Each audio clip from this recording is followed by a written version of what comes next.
Ration দুর্নীতি মামলায় আজ সকাল থেকেই বারিক বিশ্বাসের যেমন দেগঙ্গার বাড়িতে তল্লাশি অভিযান চালাচ্ছেন ইডি তদন্তকারী আধিকারিকরা, অপরদিকে নিউ টাউনে সেখানেও কিন্তু তল্লাশি অভিযানে এসেছেন ইডির তদন্তকারী আধিকারিকরা।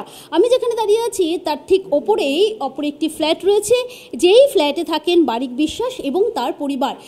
সেখানে ইডি তদন্তকারী আধিকারিকরা তার পরিবারের লোকের সাথে কথা বলছেন, তাদেরকে জিজ্ঞাসাবাদ করছেন।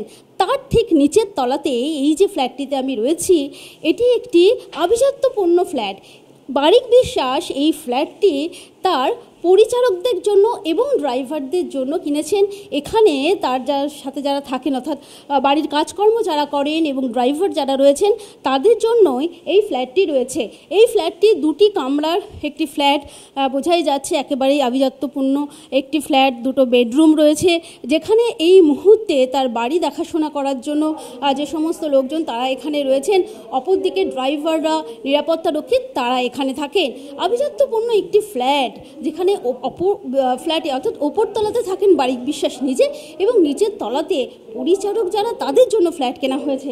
এবং এই যে বারিক বিশ্বাসের যে ফ্ল্যাটটা রয়েছে, অর্থাৎ এই ফ্ল্যাটে কিন্তু বারিক বিশ্বাসের ছবি দেওয়া একটি সম্বোধন জ্ঞাপন, একটি সার্টিফিকেট রয়েছে, যেটা বাঁধানো অবস্থায় রয়েছে। এই যে বারিক বিশ্বাস, যে নিচে যেটা লেখা আছে ভবানীপুর পার্টি অফিস পার্শ্বস্থ ফেরিঘাট সংলগ্ন ফুটপাত ময়দান, সেখানে একটি রক্তদান শিবির আয়োজন করা হয়েছিল। সেই রক্তদান শিবিরে তিনি গিয়েছিলেন এবং সেখানে কিন্তু তাকে সম্বর্ধনা জ্ঞাপন করা হয়েছিল। এই যে সম্বর্ধনা জ্ঞাপন, যে শংসাপত্র, সেটা কিন্তু এই বাড়িতে রাখা হয়েছে। এবং এই আভিজাত্যপূর্ণ ফ্ল্যাট, একটা ওপরে ফ্ল্যাট রয়েছে, অপর দিকে পরিচারক এবং ড্রাইভারদের জন্য তিনি ফ্ল্যাট কিনেছেন। এই বারিক বিশ্বাসের বিরুদ্ধে নানা অভিযোগ রয়েছে। 10 বছর আগে সোনা পাচারের মামলায় কিন্তু তাকে গ্রেফতার করা হয়েছিল। তারপরে কিন্তু রেশন দুর্নীতি কাণ্ডে জ্যোতিপ্রিয় মল্লিকের ঘনিষ্ঠ বলেই মনে করছেন ইডি তদন্তকারী আধিকারিকরা। তাই কিন্তু আজকে একযোগে বারিক বিশ্বাসের তার যে বসিরহাটের বাড়ি, পাশাপাশি নিউ টাউনের এই বাড়িতে পৌঁছে গেছেন ইডির তদন্তকারী আধিকারিকরা। একদিকে যেমন তার নিউ টাউনে যে ফ্ল্যাট রয়েছে, সেই ফ্ল্যাটে তদন্তকারী আধিকারিকরা তারা তদন্ত করছেন।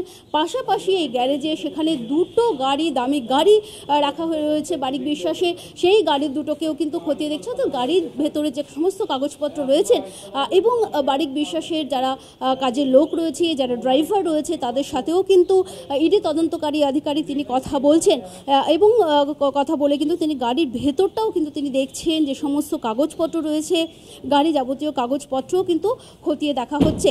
একদিকে ফ্ল্যাট, অন্যদিকে গাড়ি, সব কিছু নিয়ে কিন্তু ইডির তদন্তকারী আধিকারিকেরা তারা নানান তথ্য খোঁজার চেষ্টা করছেন। অর্থাৎ বারিক বিশ্বাসের বিরুদ্ধে রেশন দুর্নীতিকাণ্ডে যে সমস্ত অভিযোগ রয়েছে, যে কোটি কোটি টাকা দুর্নীতির যে অভিযোগ রয়েছে, বেনামে কি কোনো ফ্ল্যাট কেনা হয়েছে, এই যে গাড়িগুলো দেখা যাচ্ছে মূল্যবান গাড়ি, সেই গাড়িগুলো কার নামে রয়েছে, কোথাও কি দুর্নীতির টাকাই গাড়িতে ব্যবহার করা হয়েছে, সমস্ত বিষয়টি কিন্তু খতিয়ে দেখছেন ইডি তদন্তকারী আধিকারিকরা। ক্যামেরা কল্যাণ মণ্ডলের সঙ্গে Soma Das, TV9 Bangla, Rajarhat, new town.